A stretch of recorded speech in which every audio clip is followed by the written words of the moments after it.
Olá, pessoal. Nesta aula, nós iremos abordar alguns conceitos voltados à NP Completude, tendo em vista que nós estamos chegando na reta final do curso. Então, nesta aula, eu iria abordar aqui os seguintes tópicos.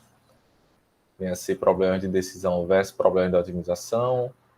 O que é que significa dizer que um problema é fácil computacionalmente? O que significa o problema ser difícil ou intratável?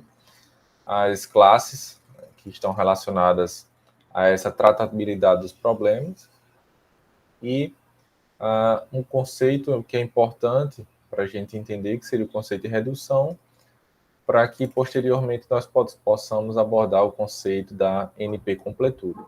Então, este vai ser o roteiro da nossa aula de hoje. Bom, então, eu vi essa ilustração no material de outros professores, e é uma ilustração que é utilizada também em um dos livros que aborda a questão da tratabilidade, complexidade computacional.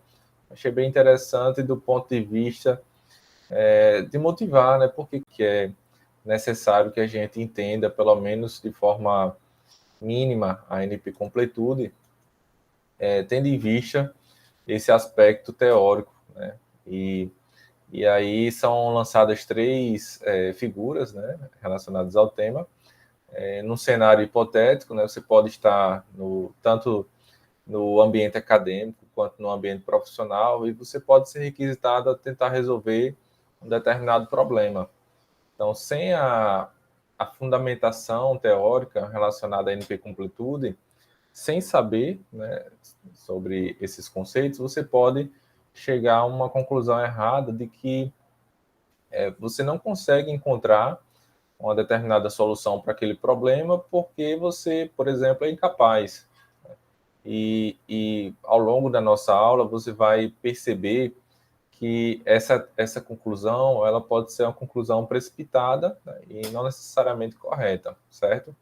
E aí as próximas duas figuras, ao final da aula, elas são interessantes para colocar um contraponto em relação a essa primeira figura, certo? Então, no primeiro momento, é importante a gente definir o que é um problema de decisão e o que é um problema de otimização. Ao longo da disciplina, nós abordamos problemas de decisão e problemas de otimização, mesmo que de forma rápida, né, por menção aos problemas, mas, por definição, a gente pode caracterizar um problema de decisão como um problema que ele vai verificar se algo é verdade. Então, resposta possível é sim ou não, certo? Então, dado uma determinada situação, a resposta é sim ou não. Então, é um problema de decisão.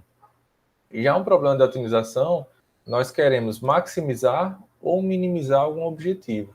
Então, dado algum critério, você pode querer encontrar, dentre todas as soluções possíveis para aquele problema, qual é a solução que maximiza ou minimiza determinado critério.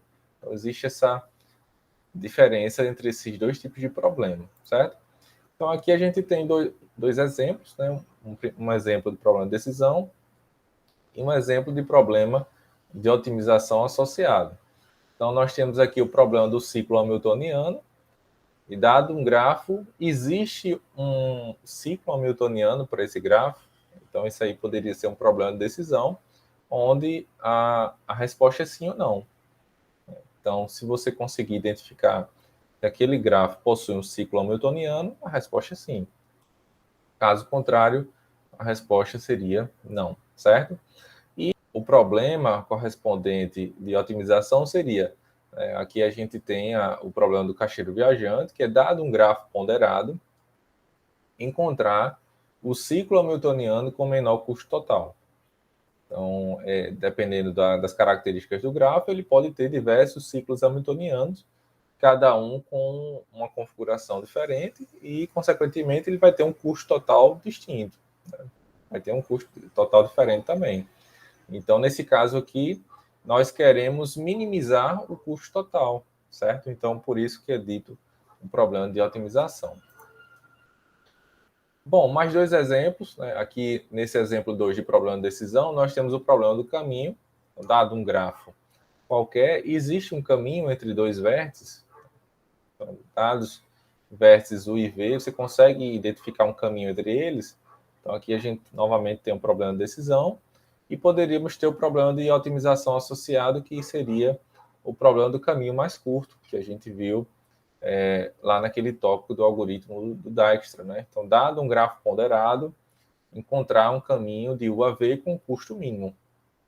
Lembrando que, a depender do grafo, né, obviamente, você vai ter diversos caminhos conectando um par de vértices. E aqui a gente quer encontrar o caminho que tem custo mínimo, certo? Então, assim, na nossa disciplina, nós vimos muitos algoritmos associados a problemas distintos, e na maior parte deles foi possível identificar que esses algoritmos que solucionavam esses problemas, eles tinham complexidade polinomial. Então, não sei se você lembra, né, mas a complexidade tinha uma aparência, né, como essa, né? Então, a complexidade era O de n elevado a 1k, poderia ser complexidade quadrática, complexidade cúbica, mas é sempre que um n elevado a 1k, onde k é uma constante, né, e o n está associado ao tamanho da entrada do problema. Então, todos os problemas que podem ser solucionados em tempo polinomial, eles são ditos tratáveis. Então, se você tem um problema onde a solução desse problema pode ser encontrada com um algoritmo em tempo polinomial, esse problema ele é dito tratável, é um problema fácil de resolver. Por exemplo, os problemas de caminho mínimo que nós vimos, eles têm algoritmos de tempo polinomial, e por conta disso eles são considerados problemas fáceis, né, tratáveis. Então, tendo em vista essa definição de problema tratável, nós podemos definir a classe P, que vai ser a classe de todos os problemas, ou a classe que contém todos esses problemas que conseguem ser, que nós conseguimos resolvê-los em tempo polinomial. O P se refere ao tempo polinomial, né, dado um algoritmo determinístico. Nós não vamos abordar aqui na nossa aula, né, mas você pode ter visto na disciplina de LFC, por exemplo, ou uma disciplina de teoria da computação, um modelo de computação chamado máquina de Turing. Então, lá na parte teórica, onde vocês veem esses conceitos de máquina de Turing, existe aí a máquina de Turing determinística e a máquina de Turing não determinística.